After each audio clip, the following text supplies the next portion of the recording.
We are thrilled to welcome Darryl Strawberry to the show. Darryl, always good to see you. Congratulations to both you and Doc. And what about having your number retired by the Mets? Is it something you had thought about, and did you think it was going to happen?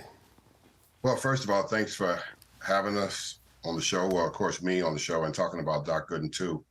I thought maybe one day that it would happen for us. I didn't know if it was going to come to pass. What's such an honor, when you think about your number being retired.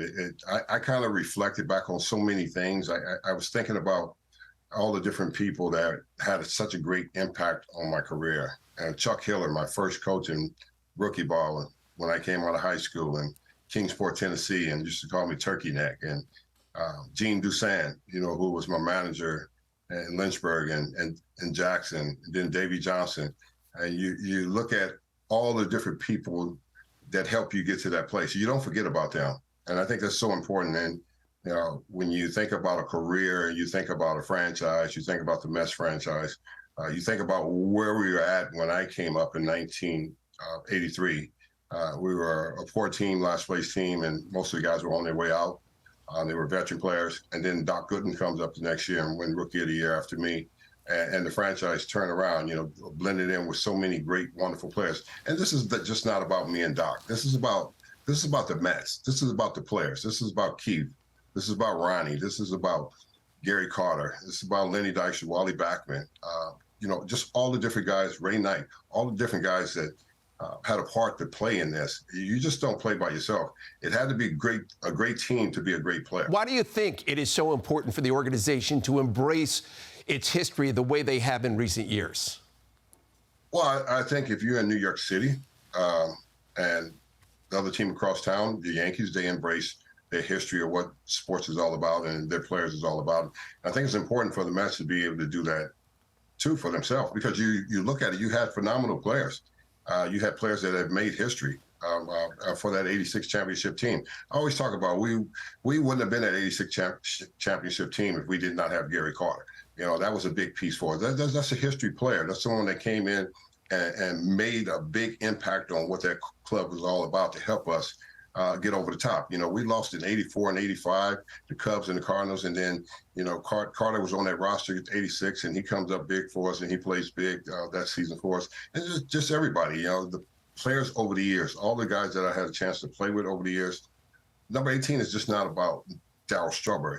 Number 16 is just not about Dwight Gooden. It's about the players and the guys, the chemistry, the love and the hate that you had at times. But still, I tell you one thing, when we stepped on that field, we was all business. We wanted to put our foot on your neck every time we got on that field. And that's just the way we were. We came together as a group and we learned about winning. And winning is everything. When you win in New York, you are rewarded, and you think I don't sit here by myself. I sit here because of a new ownership, Steve and Alex.